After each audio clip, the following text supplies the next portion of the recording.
Welcome to our YouTube channel दोस्तों club study. आज वर्ग का एक और पार्ट लेके आ गए हैं दोस्तों। इम्पोर्टेंट क्वेश्चन जो भी है ये दोस्तों थोड़ा इम्पोर्टेंट क्वेश्चन है और ये थोड़ा मेंसुरेशन का भी इसमें थोड़ा सवाल है, मतलब वर्ग से रिलेटेड ही सवाल है। तो आइए देख लेते हैं।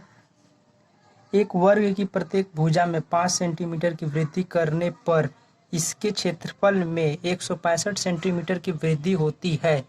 वर्ग की प्रत्येक भुजा तथा विकर्ण की लंबाई बताना है। बोला है 5 सेंटीमीटर वर्ग का एक वर्ग है।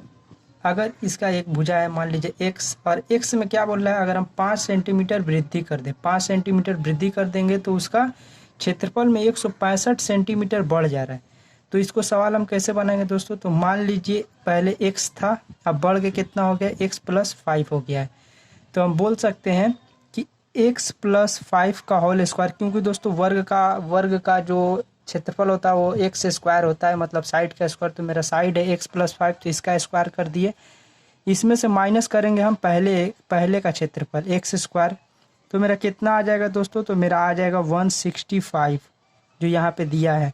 तो दोस्तों अब इसको तोड़ लेते हैं, एक्स स्क्वायर प्लस इसको करेंगे तो 10x आ जाएगा प्लस 25 माइनस इसको करेंगे तो X square is equal to 165 आ गया। मेरा एक्स स्क्वायर यहाँ से एक्स स्क्वायर कट गया, बचा क्या, 10x प्लस 25 बराबर 165। अब ये दोस्तों x को इस साइड ले जाएंगे तो प्लस है, 25 को एक साइड ले जाएंगे तो यहाँ पे प्लस है तो माइनस हो जाएगा। 10x इधर जाकर हो जाएगा 140, 10 से कट गया 0, तो x का वैल्यू कितना आ गया 14 आ गया। हम x को क्या माने थे, पहला भुजा। तो मेरा भुजा कितना आ गया दोस्तों, तो भुजा आ गया मेरा 14। पूछा क्या है, वर्ग की प्रत्येक भुजा, तो भुजा तो मेरा 14 आ गया, लेकिन उसके बाद पूछा है विकर्ण की लंबाई। तो विकर्ण की लंबाई क्या होती है, तो विकर्ण की लंबाई होती है भुजा इंटू √2। तो मेरा भुजा कितना आया है 14, इसमें हम √2 से इंटू कर देंगे तो 14√2 मेरा आ गया विकर्ण।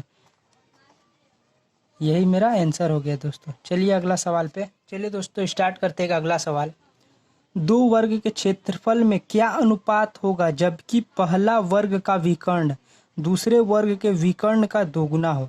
दोस्तों सबसे पहले यहाँ पूछा है क्षेत्रफल में क्या अनुपात होगा। अनुपात पूछा है कि पहला वर्ग जो है वो पहला वर्ग का विकर्ण दूसरे वर्ग के विकर्ण का दोगुना होगा।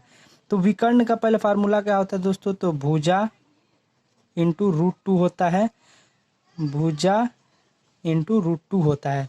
तो पूछा क्या है, तो विकर्ण का दूसरे वर्ग की विकर्ण से दुगना है।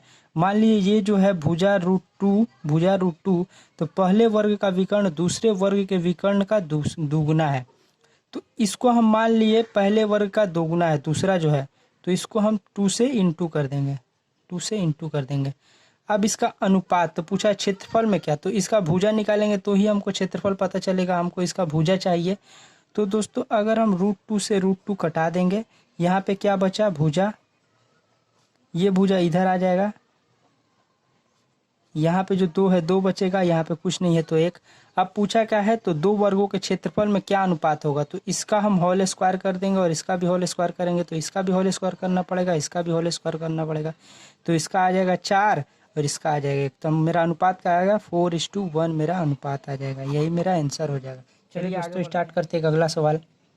एक वर्ग में अंतःवृत्त तथा परिवृत्त के क्षेत्रफल का अनुपात क्या होगा। एक वर्ग है दोस्तों, इसमें एक अंतःवृत्त बना है और एक परिवृत्त बना है, और बोला इस अंतःवृत्त और परिवृत्त के क्षेत्रफल का अनुपात क्या होगा। तो दोस्तों सबसे पहले हम परिवृत्त या अंतर्वृत्त के क्षेत्रफल निकालने के लिए हमको रेडियस चाहिए, मतलब त्रिज्या चाहिए। और दोस्तों हम बोल सकते हैं इस वर्ग का जो साइड होगा, साइड कितना होगा, ए होगा, मान लीजिए ए होगा, तो त्रिज्या कितनी होगी इस सर्कल जो है, ये सर्कल, ये जो वृत्त है, इसका त्रिज्या हम बोल सकते हैं साइड का आधा। साइड का अगर हम आधा करें, त्रिज्या यहाँ से यहाँ तक होते हैं, केंद्रक से लेके यहाँ तक, तो हम बोल सकते हैं साइड का आधा मेरा हो जाएगा त्रिज्या। और दोस्तों यहाँ पे त्रिज्या क्या होगा, तो ये मेरा डायगोनल है, विकर्ण है, और विकर्ण का आधा मेरा त्रिज्या हो जाएगा। दोस्तों क्या हो जाएगा, विकर्ण का आधा मेरा त्रिज्या हो जाएगा। तो विकर्ण क्या होता है, तो विकर्ण होता है भुजा इंटू √2, इसका हम आधा कर देंगे तो ये मेरा क्या आ जाएगा दोस्तों, तो ये मेरा आ जाएगा त्रिज्या। अब हम वृत्त का क्षेत्रफल का फार्मूला जानते हैं, πr² है। क्या है दोस्तों, πr²। तो अब यहाँ पे हम करेंगे, तो चलिए आइए करते हैं। तो पाई का वैल्यू पाई रख देंगे, रेडियस क्या है a√2 का होल स्क्वायर इज टू पाई को पाई रख देंगे, इसका भुजा को हम a माने हैं तो यहाँ पे a रख सकते हैं, a√2 का होल स्क्वायर। अब देखिए पाई से पाई कट गया, इसको करेंगे तो a स्क्वायर और 2 का स्क्वायर 4, यहाँ पे करेंगे तो a स्क्वायर और √2 का स्क्वायर करेंगे तो √2 होता है दोस्तों, याद रखिएगा। 2 का स्क्वायर करेंगे तो 4, ये 4 कट गया, ये a स्क्वायर कट गया, तो मेरा अनुपात क्या आ गया 1:2 का अनुपात मेरा आ गया, यही मेरा आंसर है दोस्तों। चलिए आगे बढ़ते हैं दोस्तों, स्टार्ट करते हैं अगला सवाल। 28 सेंटीमीटर की भुजा वाले वर्ग के भीतर बनाए जा सकने वाले सबसे बड़े वृत्त का क्षेत्रफल क्या होगा। दोस्तों एक वर्ग है, इसके भीतर बनाए जाने वाले सबसे बड़े वृत्त का क्षेत्रफल पूछा है, बनाए जाने वाले सबसे बड़े वृत्त का क्षेत्रफल पूछा है दोस्तों।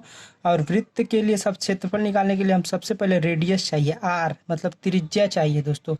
तो यहाँ पे साइड दिया है इसका 28 सेंटीमीटर दोस्तों, तो हम इसको बोल सकते हैं 28 का आधा इसका रेडियस हो जाएगा, मतलब 28 डिवाइडेड बाई 2 14 इसका रेडियस हो जाएगा दोस्तों। तो और पूछा है कि सबसे बड़े वृत्त का क्षेत्रफल क्या होगा। मेरा तो रेडियस आ गया दोस्तों, आर कितना आ गया, आर मेरा आ गया 14, और हमको क्षेत्रफल पूछा अंदर बनने वाले वृत्त का क्षेत्रफल, तो क्षेत्रफल कितना होता है पाई आर स्क्वायर। पाई का वैल्यू होता है दोस्तों 22/7, याद रखिएगा 22/7 पाई का वैल्यू होता है। आर मेरा कितना आ गया 14, तो 14 का स्क्वायर यानी कि हम 14 2 बार लिख देंगे, 7 से कट जाए कितना बार में 2 बार में, 28 यहाँ पे कर लेंगे 2 से 44, 22 से 44, 22 से 2 इंटू 44 इंटू कितना कर देंगे हम 44 में 14 से इंटू कर देंगे, 14 4 चौके 16 का 6 हाथ में 1, 4 चौके 16 1 17, और यहाँ पे 4 4 6 1 5 1 6 600 सेंटीमीटर स्क्वायर मेरा 616 सेंटीमीटर स्क्वायर मेरा आंसर आ जाएगा दोस्तों। अगर वीडियो अच्छा लगे तो लाइक करें, शेयर करें और कमेंट भी करें दोस्तों, आपको किस तरह का और सवाल चाहिए। तो दोस्तों देखने के लिए थैंक यू।